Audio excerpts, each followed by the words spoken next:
Good afternoon, JFK Partners. I want to welcome you to IDD Awareness Day. I'm Sandra Friedman, Director of JFK Partners.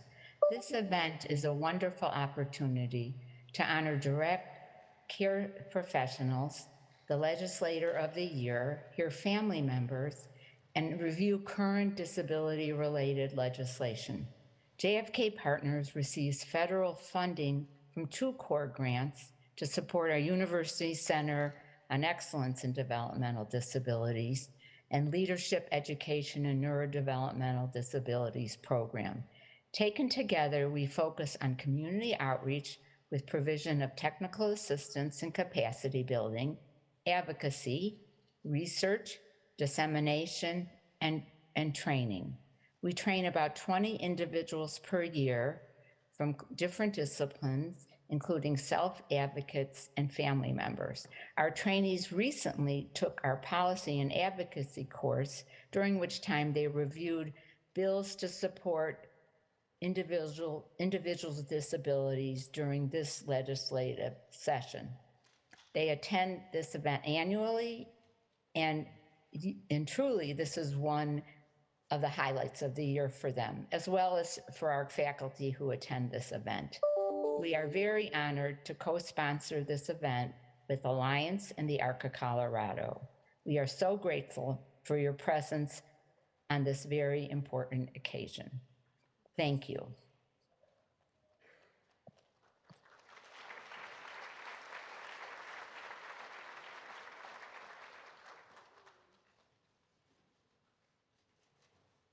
Welcome to the Intellectual and Developmental Disabilities Day 2023 Luncheon. My name is Elizabeth Moran, and I serve as Executive Director at the ARC of Colorado. It has been my and my team's pleasure to collaborate with JFK and Alliance on today's IDD awareness event. Back in 1987, then President Ronald Reagan officially declared March as National Developmental Disabilities Awareness Month, and it seems particularly appropriate that so many of you, our advocates, network partners, legislative and public policy champions, are joining us here on this last week of March to do just that, to raise awareness. We are grateful for your participation and for your support. I also want to express thanks to our Governor, Jared Polis, who has issued a proclamation declaring today, March 29, 2023, IDD Awareness Day in the state of Colorado. If you haven't had opportunity to do so, I encourage you to read it. For those of you who aren't already familiar with the ARC of Colorado, we are a statewide nonprofit organization located in the Denver area that partners with 14 regional ARC chapters, many of which are represented here today, to promote and protect the human rights of people with IDD and actively support their full inclusion and participation in the community throughout their lifetime. We are funded in large part by ARC thrift stores, Colorado's largest employers of people with Down syndrome, autism, cerebral palsy, and many other intellectual and developmental disabilities. The ARC of Colorado and our network of regional ARC chapters believe that all people with IDD have inherent value with individual strengths and abilities, that disability rights are human rights, and individuals with IDD are equal before the law and must be treated with dignity and respect. With liberty and justice for all means just that, for all. And to that end, the ARC of Colorado works to provide information and resources that inform public policy, to ensure the necessary supports and services are in place for persons with IDD to have a common life, a quality life. We work to increase public awareness of the rights and needs of persons with IDD, their dignity of choice, and policies and practice that honor the individual's will and preference. We collaborate with national, state, and local organizations who share those same values, and we welcome opportunities to collaborate, provide education and resources, and partner with all of you. Again, on behalf of the ARC of Colorado, welcome, and thank you for being a part of this important awareness event.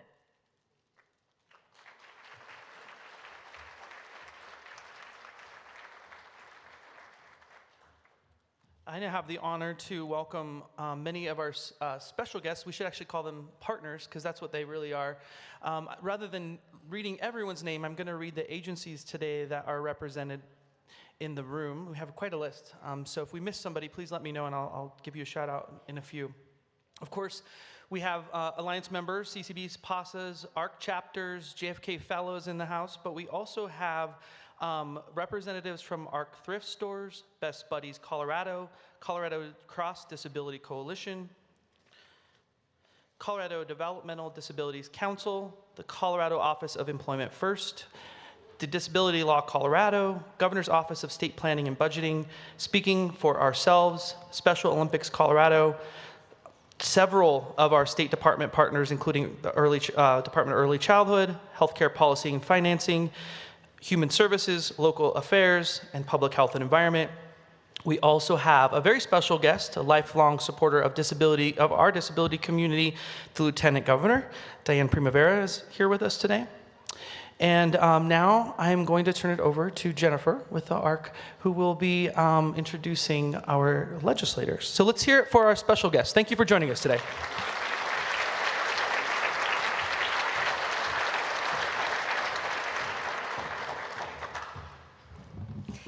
Hello, everyone. I'm Jennifer Levin. I'm the Director of Public Policy at the ARC of Colorado. The reason we have hundreds of people at the Capitol today is to bring awareness of the IDD community and the people who support them to the Colorado General Assembly. We are honored to have over a quarter of the legislature joining us today.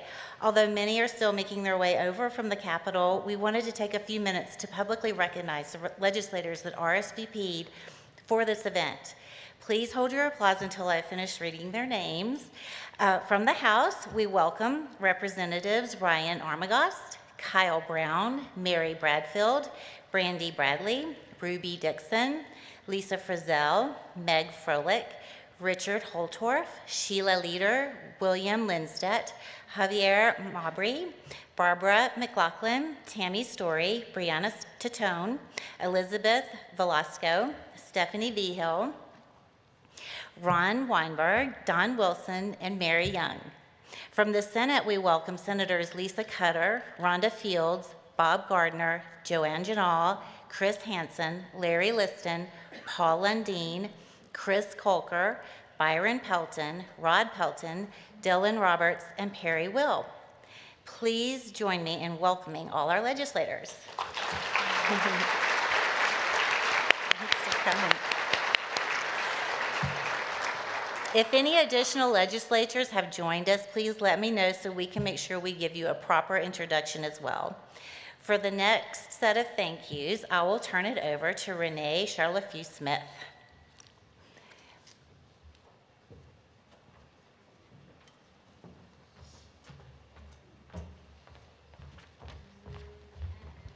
Thank you, Jennifer. Good afternoon. Today I am honored to thank our IDD Awareness Day tribute sponsors, Representatives Young and Armagost in the House, and Senators Pelton and Zenzinger in the Senate. We thank you for your kind words that you shared in your personal stories at the Capitol this morning during the tributes. It truly means so much to our community. Please give them a round of applause.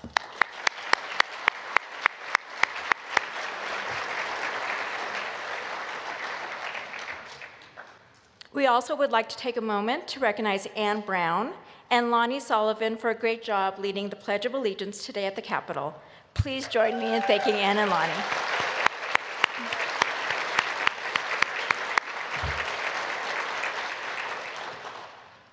And as mentioned earlier, today is officially IDD Awareness Day in Colorado. This year, Governor Jared Polis issued a proclamation in honor of our community. We are also incredibly fortunate to have longtime disability advocate, Lieutenant Governor Dianne Primavera with us today. At this time, I'd like to welcome her to the stage to say a few words.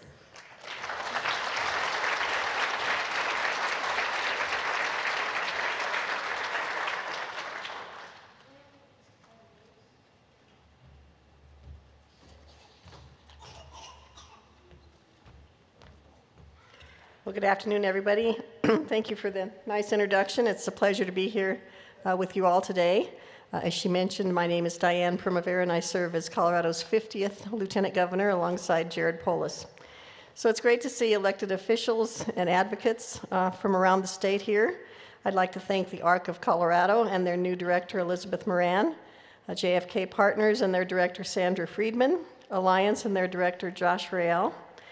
You know, disability issues cross all demographics. It impacts Democrats and Republicans, Coloradoans living here in Denver, as well as in rural and mountain communities, and people of all ages. It's important to come together to address the issues that they face. I truly believe the best solutions happen when we have buy-in from people of all backgrounds, with voices of the disability community front and center. And that's why I hired somebody in my office to work on disability policy, and that's Josh Winkler, who's doing a tremendous job.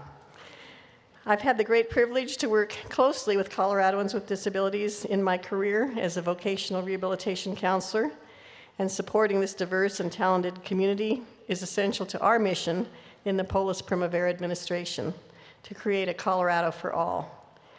We know that supporting Coloradoans with disabilities means supporting the people who help them. Our administration has been working to address the direct care workforce crisis in the state and the nation. We increased the base wage for all direct care workers to over $15 an hour. We launched the Care Forward initiative to train and certify more caregivers at no cost to the students. And we're using National Service AmeriCorps programs such as Healthcare Corps to respond in areas that need additional capacity. We all know it's been a challenging few years, but Coloradoans with disabilities and those who support them are resilient. The next 4 years are an opportunity to build on the decades of work accomplished in large part by the people in this room today.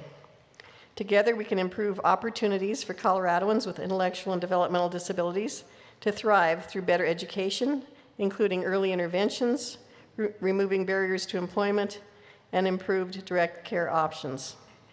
So I'd like to take just a second to thank and congratulate Representative Mary Young from Weld County for being named the 2022 Alliance Legislator of the Year. Yeah.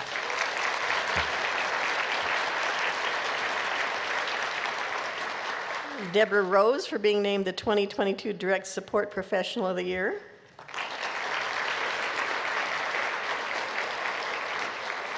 Joelle Bruner, whose tenure at the Colorado Developmental Disabilities Council is coming to an end this week.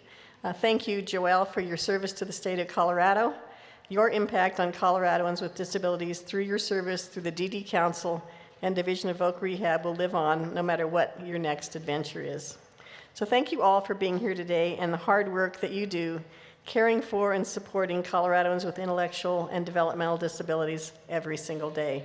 And we've heard a lot about this proclamation that the governor signed, so Josh said I should read it. So, we have a lot of whereases. Whereas Colorado wishes to celebrate, promote, and protect the human rights of people with disabilities and actively support their full inclusion and participation in the community throughout their lifetimes. And whereas disabilities are a natural part of the human experience and individuals with intellectual and developmental disabilities, IDD, have inherent value with individual strengths and abilities, are equal before the law, and must be treated with dignity and respect. And whereas collaboration, education, employment, and home and community-based services are vital to enable people with IDD to achieve a self-determined lifestyle and engage in all aspects and contribute to their communities and to the well-being of others. And whereas the most effective way to increase awareness is through openness to learn and acknowledge that there are systemic barriers that reduce the likelihood of those with disabilities to enjoy equitable experiences and live independent, productive lives within their communities. And whereas Colorado encourages and supports the civil, legal, and human rights of our citizens with IDD, including but not limited to equal protection before the law, effective communication supports and accommodations under the ADA that ensure meaningful engagement in all aspects of due process, freedom from abuse, neglect, and exploitation, to make their own person-centered decisions, to advocate for themselves and express their will and preferences, and to receive the supports they need to be successful, productive, and independent members of their communities. And whereas awareness must be raised that segregated institutions, policies, programs, and services are not only more financially costly to our society, but are also costly to those with disabilities who desire to live independent, productive lives. And whereas citizens should do all within their power to create ways to include everyone, especially those with IDD, to be fully included in all aspects of life, and that policymakers no longer invest in segregation, but rather create inclusive, equitable policies and systems for all. And whereas during the past several difficult years of the COVID-19 pandemic, Opportunities for inclusion and community engagement for individuals with disabilities have been particularly affected. And this is the last whereas, I know you're disappointed. And whereas National Developmental Disabilities Awareness Month seeks to educate the community about the rights of individuals with IDD to live their best lives and be seen as contributing neighbor, coworker, church member, classmate, voter, friend, volunteer, and valued member of their community. Therefore, I, Jared Polis, Governor of the State of Colorado, do hereby proclaim March 29th, 2023 as Intellectual and Developmental Disabilities IDD Awareness Day.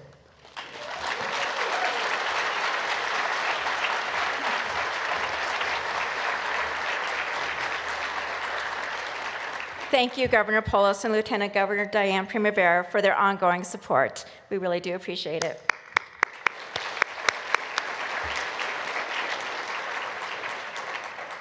And now we will transition to our keynote speakers, whose full biographies are included in the program, which you received when you entered the room today.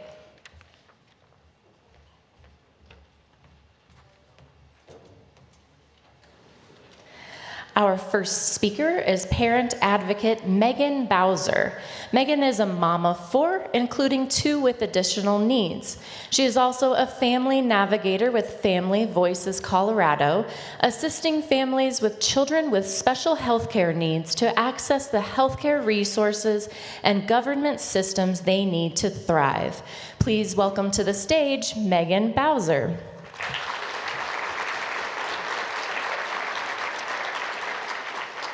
Thank you all for the opportunity to speak to you today. As they said, my name is Megan Bowser, and I'm here as a mom of my son Wesley and as a family navigator. While you are sitting and enjoying your meal or finishing up your cookies, I'm going to ask you to use your imagination for just a moment. Look around your table, your box of food, the people near you, and imagine, instead of clearly being able to make sense of all that information, it's just an overwhelming blur of light and color. Maybe similar to this lovely light art on the wall over here. Now pay attention to the sounds around you. What can you hear? My voice, other people talking or moving, air blowing, maybe some of the other ambient sounds within the room. Now imagine all that input is taken away from you. It's just quiet. Now imagine those 2 scenarios together. How do you know how close the person next to you is, or even that they're there at all? How big of a room are you in? What food is on the table in front of you? How do you know if the fire alarm goes off? For children who are deaf-blind, this is often the reality of their existence. The ways in which most of you and I access information about the world around us is often inaccessible or incomplete for them. This is why I'm so passionate about the role of an intervener for children like my son Wesley, who are unable to access information about the world in the ways you and I often take for granted, and who are still learning the skills needed to gain independence within those environments. So put yourself back in that intense quiet with the blur of color and light around you. But next to you, gently touching your arm, is a trusted friend. This friend guides you to your food. They use tactile cues or signs to tell you about the room and the people in it. They are a bridge between you and the others at your table, allowing you to introduce yourself, ask questions, and engage in the conversation. And they're teaching you the skills through this practice to gain independence in these situations moving forward.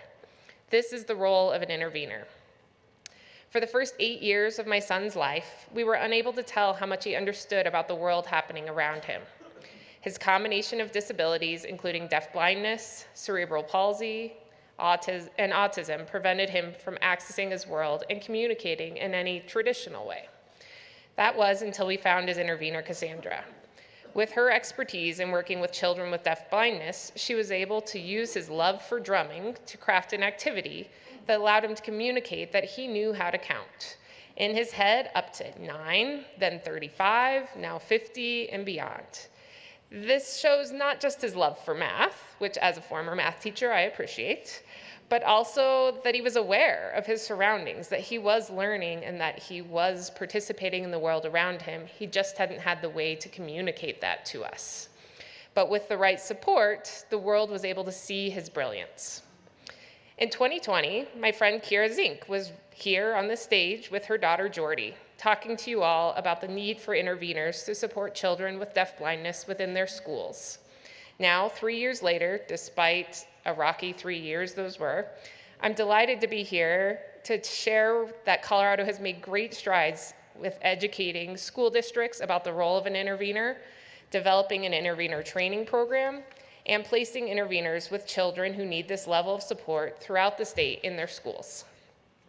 As the fierce advocates that we are for our children, we didn't stop there. After seeing our children thrive within their schools with the support of a trained intervener, we knew that they needed the same level of expertise within their communities to experience meaningful inclusion in the activities their peers were able to do outside of school. They had support to access PE at school, but what about dance class after school? With the support of Family Voices Colorado, the Community Intervener Pilot was born with the hope of showing the tremendous need for professionals trained in deafblind specific strategies working with children like ours at summer camps, dance classes, Sunday school, libraries, birthday parties, and more. Over the course of the past 2 years, funded through many grants and the generous support of private donors, Family Voices was able to provide interveners trained specifically in deafblind strategies to go into the community with 15 children, ages 1 all the way to 19 in Colorado. Upon interviews by our researcher after 1 year of receiving services, every family in the program reported being satisfied with the intervener services their child received. But even more powerfully, children who were spending little time in their community prior to this pilot were now more able to participate in the world around them. Prior to the pilot, our families reported bringing their child with deafblindness out into the community at most once a week, with 20% reporting less than once a month. After 1 year of the pilot, that jumped to no families reporting less than once a month, and 44% reporting that their child engaged in their communities several times a week. There are approximately 175 children with deafblindness in Colorado. There are currently no programs to assist them to meaningfully access their communities. With this pilot program, Family Voices was able to assist 15 of those children to get access to their communities that they needed, but just for 2 years. This, however, is just a taste of what is possible. With the amazing support of Representative Young, House Bill 23-1067 is well on its way to establishing an ongoing community intervener program within Colorado. I'm so humbled to be part of this movement. It started with me and my friend Kira approaching a small nonprofit asking for help writing a grant, and has blossomed into supporting 15 children currently and hopefully many more in the future with the passing of this bill. It takes just a little passion to inspire the support of a caring community to make real change. Thank you all for your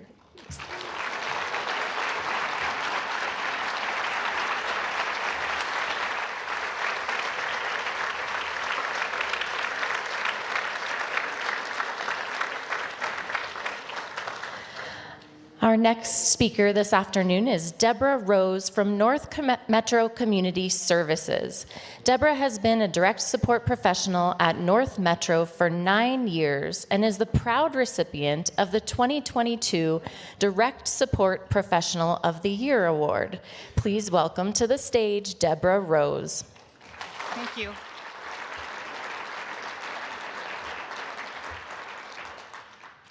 Good afternoon. My name is Deborah Rose. I am a DSP with North Metro Community Services. I am so proud to have been chosen as the Alliance DSP honoree for 2022. Thank you for all management, program managers, coworkers, and my family for all the support, training, and recognition you have given me over the past year. I have been provided with so many trainings and practice. All the drills prepared me for the worst situation possible while I was in the community with my group. We never prepared enough to encountering the terrible scenario, but it happened to us on the fatal day almost 2 years ago. Without the training I received at North Metro as a DSP, I would have not been prepared to deal with the terrible encounter, an active shooting in Arvada. I was able to direct my group through the entire ordeal in a safe and calm way. My individuals listened to everything I directed them to do. We stayed quiet, we moved quickly, we stayed safe. After we encountered a safe space, I assured them we were all okay and everything was over. This could have happened to anyone, but it happened to us and we were prepared. I am privileged to advocate for the support these wonderful individuals every day at North Metro. We encounter to learn together every day, these special people with intellectual and developmental disabilities. Teach me more than I could ever imagine. I have learned about their feelings, what makes them happy or sad, about their talents and all the hard work they put forward every day to achieve success and reach their goals and dreams. Thank you for allowing me to see the world through their eyes and heart. Thank you.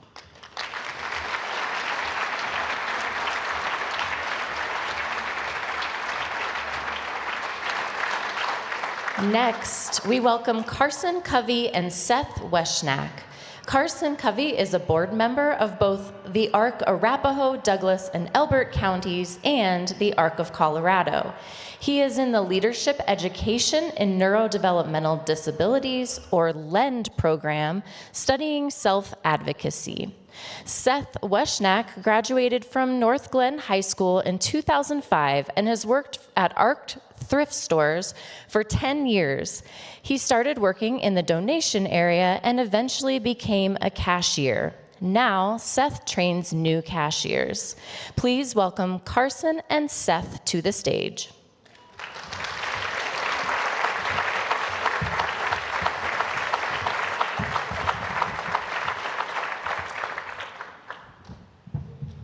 Go ahead.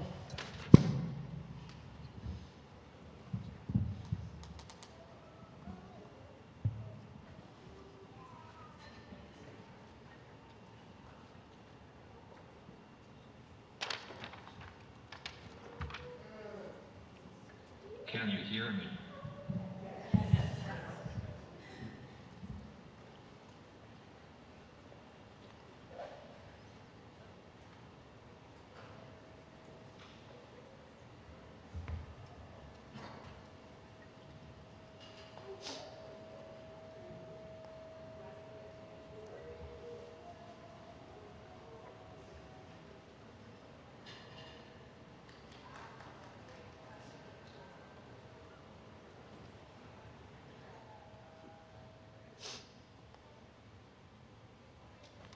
My name is Carson Sylvan Covey. I am an ARC of Colorado at-large board member. I am here to support House Bill 231197, Stakeholder Process for Oversight of Host Home Providers. First of all, I want to say thank you to the Health and Insurance Committee for your clean sweep in favor votes of House Bill 231197. Stakeholder Process for Oversight of Host Home Providers on March 21st. Before I gloat any more on how happy I am that this bill passed the committee, I want to give a huge hand to the person who testified against this bill because she reminded me and everyone else in the hearing room probably that there are amazing host homes out there. Once again, this bill is for that host homes who is not providing adequate care. But unfortunately, this bill will affect even great host homes. I will not stop advocating on this bill until the bill is signed in law, but I need your support. I got into this wonderful field that we call advocacy due to recently losing two very good friends. Their dream was to have safe housing for the IDD community. I am working to keep my friend's dream alive. Today I'm talking about House Bill 231197, Stakeholder Process for Oversight of Host Home Providers. This bill would hold host home providers accountable for the care and safety of their residents. The bill would provide solutions for individuals that relate to oversights of host home providers surrounding care and safety. It proposes a timeline and process for reporting and resolving a grievance and proper notifications to the individual about the grievance process, the right to an appeal and access to information related to the complaint. The 2022 Sunrise Report review of host home residential providers reports that host home providers may house up to 3 persons with the DD waiver, and they are responsible for providing for the day-to-day care of the needs of clients who live in their home. Day-to-day care includes, but is not limited to, providing meals, medication administration, arranging for medical care and treatment and ADLs. According to healthcare policy and financing, there are currently 2,313 host home providers serving 3,254 persons with a DD waiver throughout the state of Colorado. Medicaid and the Division of Housing oversee host homes as well as the agency they are contracted with and a case manager. But still many things for individuals with developmental disabilities living in these homes are overlooked. The stakeholder process for oversight of host home providers bill would allow folks who are living in host homes to get more rights, allowing them better access to resources and support to optimize their rights. I support the stakeholder process for oversight of host home providers bill. Thank you for your time. I'm happy to answer any questions at this point.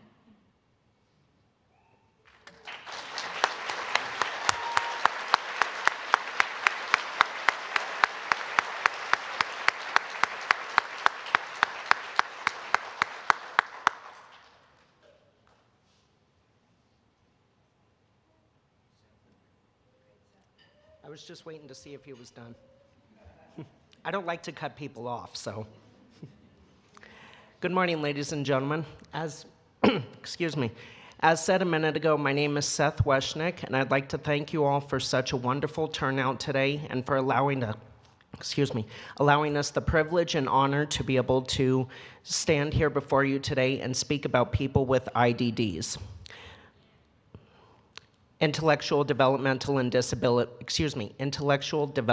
disabilities, which until recently, I didn't even know what that means. I am honored and blessed to be able to have the opportunity to speak here. I am somebody who is a ARC ambassador with ARC Thrift Store. For those of you unaware of what that is, it is people with developmental and mental disabilities who work for the company of ARC Thrift. I have a form of autism, which means that I interpret stuff differently than other people do in very many different ways. So a learning disability, and very frequently need extra detail and extra explanation to be able to understand certain situations. Even something as easy as direction-wise, if I don't have somebody with me, then yeah, I better be on the phone with somebody, otherwise I'm not gonna get where I'm going. Others could have physical disabilities, such as a good friend of mine is in a wheelchair and paralyzed from the waist down, but still considered as a valued member of ARC. Or, as we heard earlier, some people even have disabilities such as blindness and not being able to hear or see correctly. Unfortunately, that's how we were made, unfortunately. But despite that being the case, I have worked for ARC Thrift for 10.5 years, and I am blessed to be able to say that in that time frame, I have made, I have made various connections with people, and despite being different, because those of us with ARC, we don't see it as we're disabled, we see it as being different than others, because that is the way that we were born. And thankfully, with ARC Thrift Store, we are not judged based on our differences. The company of ARC Thrift, under the leadership of many great people, some of which are even here tonight with me, which I'm honored and blessed for, have worked with me along with others who are disabled to be able to help us to live lives that others who don't have disabilities or differences take for granted every day. And all we are trying to be able to do is lead lives the same as the rest of you, even though how much difficult it is for us to be able to do. And real quick, for that mother who spoke earlier, I gotta say, even for somebody who is disabled myself, your children and fighting with everything that they have done, you're a true inspiration to all of us. I will admit that.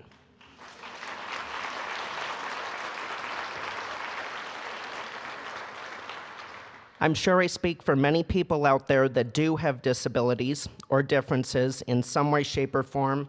As I said, when I say we are simply trying to be treated the same as any other person. We may look different or we may act different in some way, shape, or form. That is true, but we can't help the way that we were made. Treating us differently would be like going back to some darker times in our past history. For example, when blacks were being enslaved by whites just because of being a different colored skin, or people being judged just because of having a different religion, and Hitler assassinating them just because they wouldn't follow him. I personally have a personal connection with both of them because I have a half-brother who is an African American, and on my father's side of the family, I do have Jew blood in me. I don't know the religion, that is true, but I still have it in me, so those times come to mind when I speak about people being treated differently. Thankfully, we're past those times, and that is not the case anymore, which I'm very thankful for. Those may be some horrible time frames in our past history, yes, but it is still similar today for those of us who do have differences, who are being treated differently, again, just because of the way we were born. Fortunately for me, along with others who are like me, Arc Thrift is a company that doesn't do that and that also assists us to be able to progress with life and to be able to function and live more thoroughly like regular people who don't have differences do. And again, I'm very fortunate for that. Thanks to the company of Arc Thrift, as of a few years ago, I have been able to be living on my own for the first time in my life under low-income housing, and have ever since, which would not have been possible were it not for the wonderful people of Arc Thrift helping me in various different ways that took 2 years to be able to do, but Arc Thrift are the ones that got the ball rolling. So I am very thankful and blessed for that as well. Otherwise, who knows where I would be today. I hope that all of you today will join us and continue to help support Arc Thrift to be able to grow and to be able to help support and nurture others with differences like myself and like others who have spoken here today, to be able to lead lives the way that anybody should be able to, and to be able to support the company that I've been blessed to be able to call not just a job, but my extended family for the last decade plus of my life. Thank you all for coming out and joining us today, and thank you once again for allowing me the opportunity to be able to be here and speak before all of you. I hope you all have a wonderful day, and thank you once again for listening to my speech. Have a great day, everybody.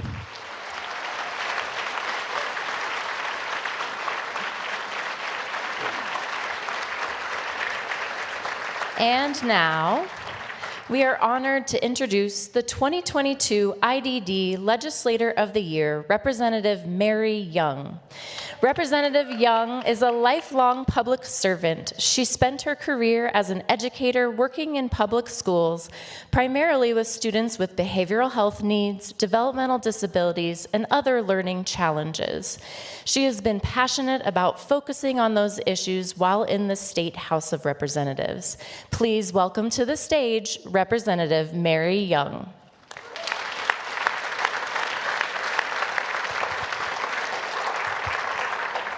I'm honored to be here with you today, and I have to thank you for the invitation to speak, because I've never been able to join you before because I'm always in committee when you have this luncheon.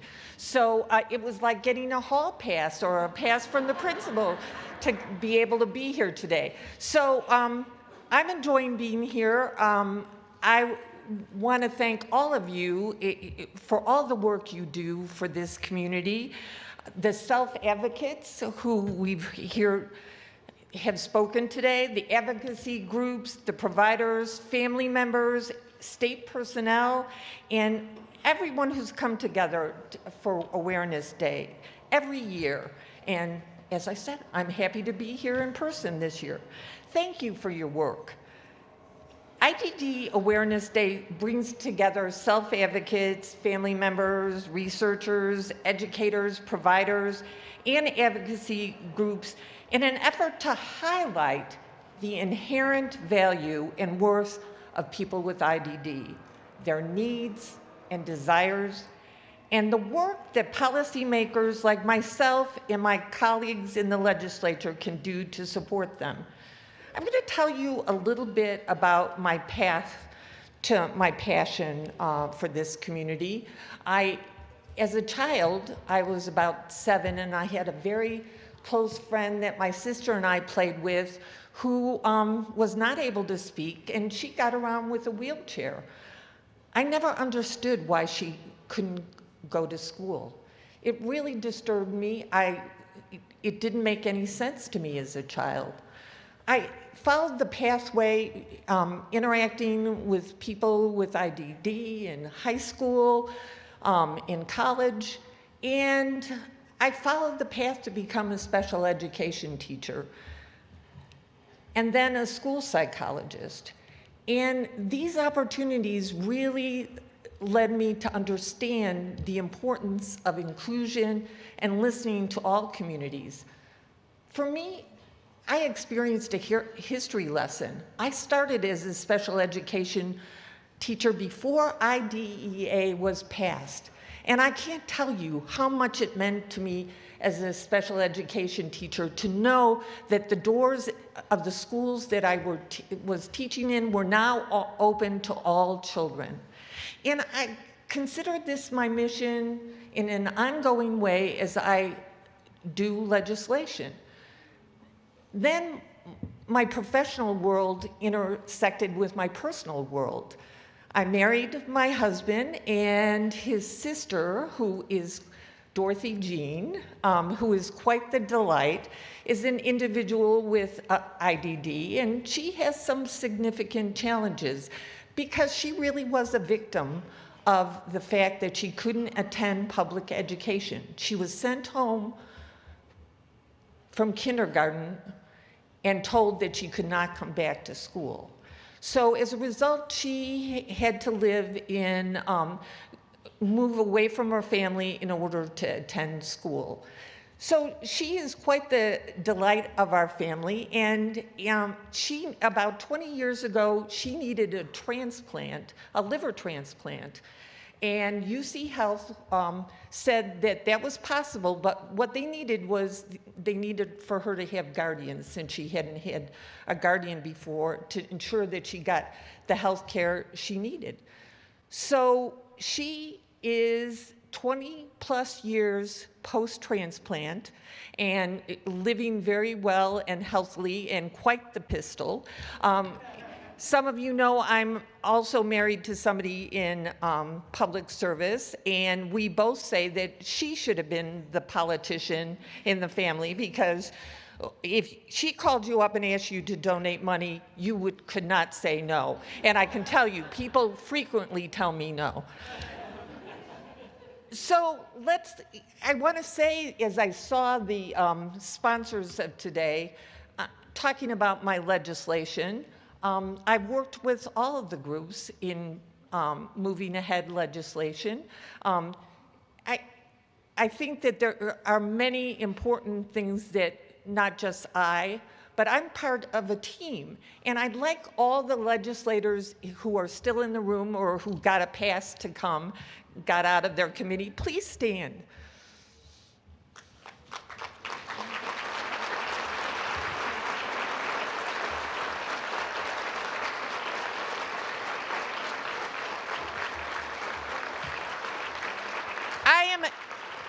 I am part of a team, and they are the team. They are the legislators who work with me in committees and on the floor to pass the very important legislation that we all support.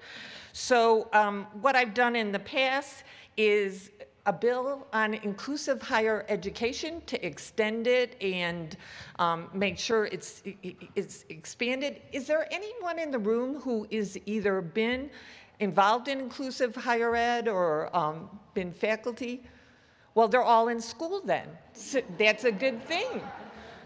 So I've done other bills around providing training for mental health with people with IDD and co-occurring disorders, supported decision-making, giving families and individuals options to guardianship if they want it. And I was going to talk to you about some of the bills I'm doing this year, but Megan kindly talked about the intervenor bill, which is so important and shows how important having testimony for those impacted by this legislation is. I'm going to tell you that there was no way I was getting a no vote on that intervenor bill in committee after the both mothers testified. And I want to thank Josh because he told you about the other bill that I'm doing, the host home bill. So I promise I did not pay him to give that plug. And I'm hoping my fellow legislators are listening to both of those bills before they go to the House floor. So we've come a long way in the decades since I became involved, but we've enrolled thousands of people from the waiting list, passed critical protections to ensure that people with IDD have access to the services they need, and are well on our way to eliminating sub-minimum wage jobs. But we still have work to do. The direct support workforce crisis continues to prevent people from getting all the services they need. While we've always struggled to recruit and retain enough direct support professionals, the effects of the pandemic continue to linger. We simply don't have enough workers to provide the full array of services that people with the IDD rely on.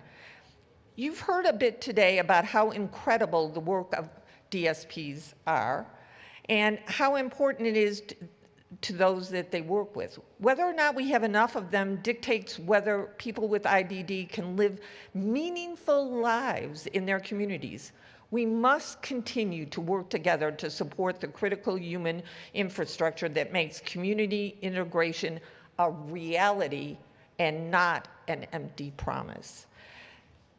Thankfully, my colleagues on the Joint Budget Committee have developed a budget proposal that contains several important investments in the direct support workforce. I urge my colleagues to keep that in mind this week and next as we review the budget. Please do not try to amend that part of the budget. That's my warning.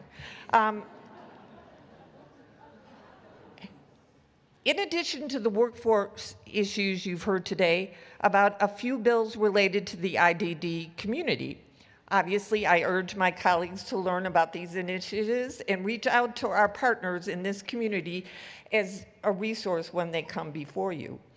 And finally, and most importantly, I encourage each of my fellow legislators to get to know people with IDD in your districts. Challenge yourselves to understand their needs, the needs of their families, and the role that services and supports plays in their lives. To the self-advocates, providers, families, and all the other IDD community members here today, I urge you to get to know your legislators. We want to hear from you. I want to hear from you, our constituents, in order to serve you better at the state capitol. I also urge you all to become active voters like my sister-in-law.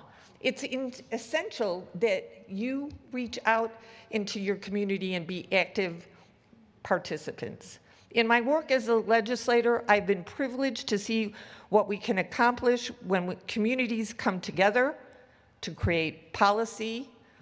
As I think about IDA and 504 and all the legislation that is followed, that benefits everyone. I'm committed to continuing to work with you as part of my team in the legislature, with all of you in the years to come to achieve great things. Thank you.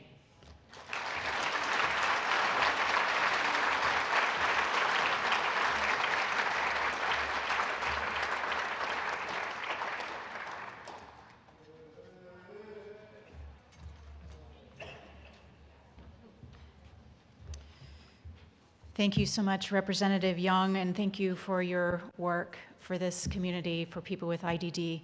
We really appreciate all that you do at the Capitol. Good afternoon, everyone. I am Shari Repinski, and I am the Alliance Co-Chair of the Government Relations Committee and the Executive Director at Rocky Mountain Human Services.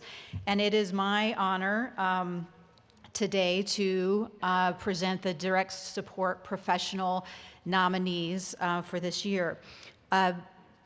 Today, it is a privilege to honor these individuals who do the outstanding day-to-day work supporting people with IDD in their homes and in the community. We are so fortunate here in Colorado to have so many dedicated, talented, and passionate people who are willing not only to take on this difficult job, but to excel at it. Many of us in this room know firsthand every day the impact that DSPs have on the lives of the people that they support. And even among those many devoted DSPs, we all know there are those whose ethics and compassion make them stand out in a very talented crowd.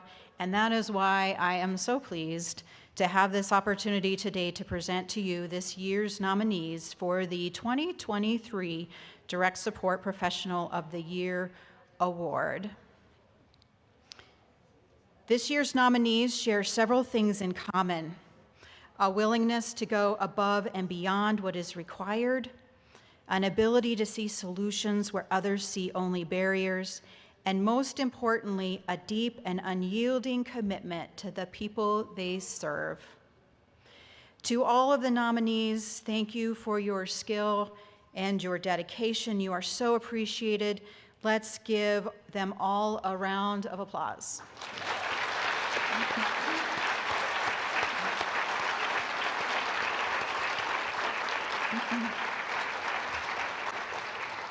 As it is every single year, this year it was incredibly difficult for our committee to select just a few finalists for this award.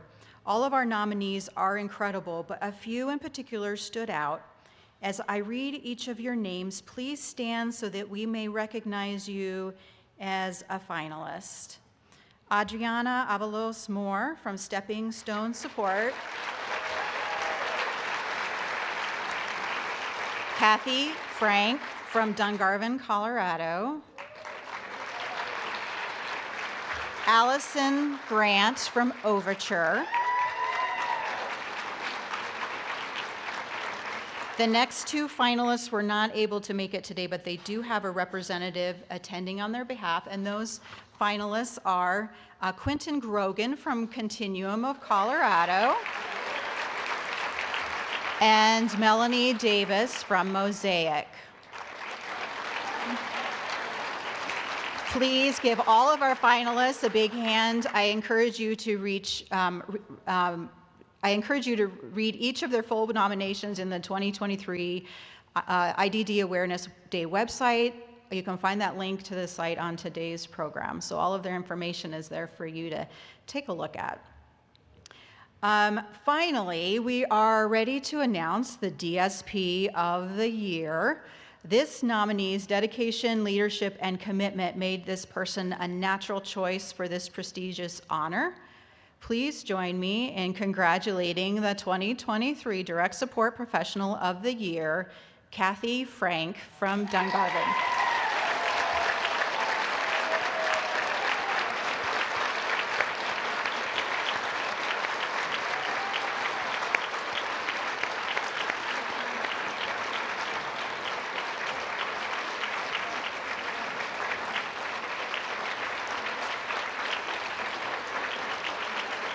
Kathy, why don't you make your way up to the stage?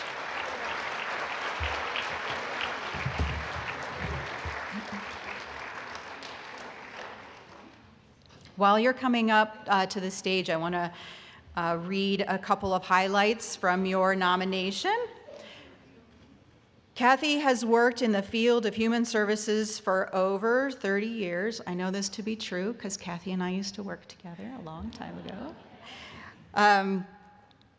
She is a strong advocate and a leader at Dungarvan. This advocacy role is where Kathy excels. Kathy is extremely dependable and always puts the people she serves first. As a DSP, she sees them more than their doctors and other support staff do, so she notices changes in them that others may not.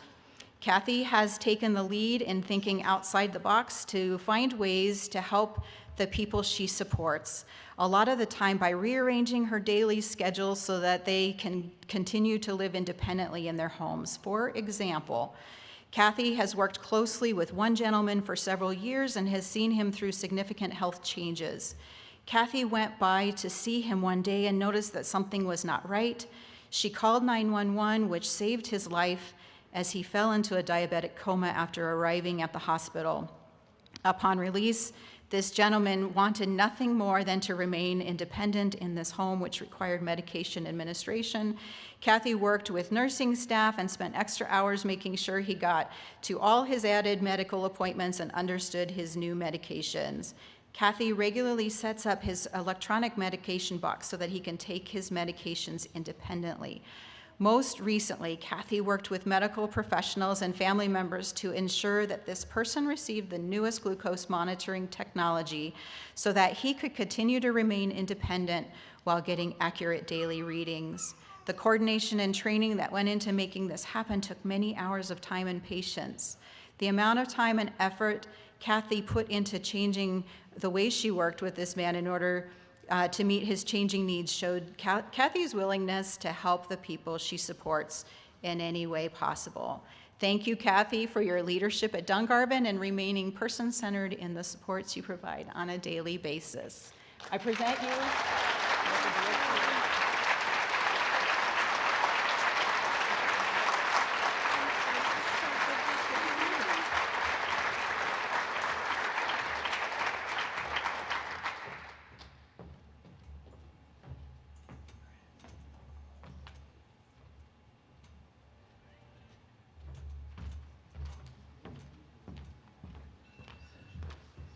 Well, everyone, that brings us to the end of our 2023 IDD Awareness Day. Thank you again for coming. Special thank you to the legislators and the special guests that were able to join us today. I know the Senate, I think, is still tied up in long bill work, but I know Senator Hansen was planning to come and present that award to his constituents, so congrats, Kathy. Special thank you to some of our partners, Visible Voices, the Captioning, Continuum of Colorado for providing the transportation from the Capitol, the Denver Art Museum, and of course, JFK Partners, the Arc of Colorado, and the Alliance team. So thanks, everyone, and enjoy the museum. You all have free access to the museum today, so hopefully you'll have some time to wander around the new exhibits. Thanks again for coming.